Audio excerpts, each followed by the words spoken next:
Crimea has long been a popular summer vacation destination for both Ukrainians and Russians.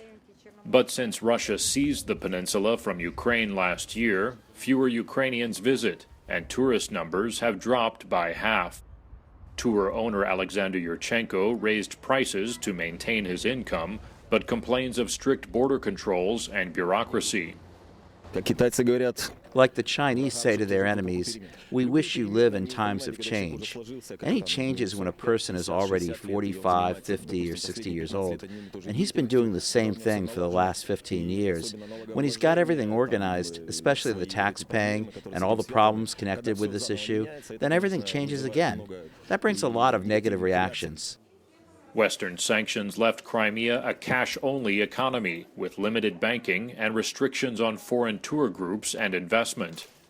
But Russia's declining economy means fewer Russians can afford to travel abroad, so the number visiting Crimea is up. Occupancy rates have recovered, says the managing director of the Yard Hotel, Anastasia Fedoseeva. The main problem was finding new partners and contacts because the old tour operators cannot work with us anymore. Also, we had problems with this bank system while it was being adjusted. We couldn't process any payments, but I think in the coming season we will not have any problems like that. Last year, Russia's Black Sea Fleet and unmarked special forces surrounded Ukrainian military posts, forcing their surrender. Then Crimea held a controversial referendum, condemned internationally as illegal, resulting in an overwhelming vote to join Russia. While most here and in Russia supported the move, Russian tourists Andrei and Tatiana Malakhov are exceptions. We think that Crimea should be a part of Russia, but not in the way that it happened. But what happened happened.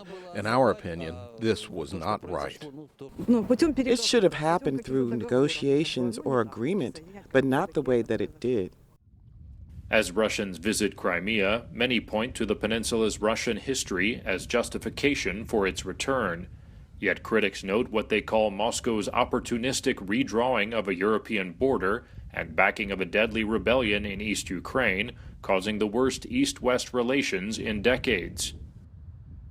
Russia has promised big investments to develop Crimea's tourism, but as long as it remains under Russian control, Western sanctions are expected to hamper the peninsula's growth.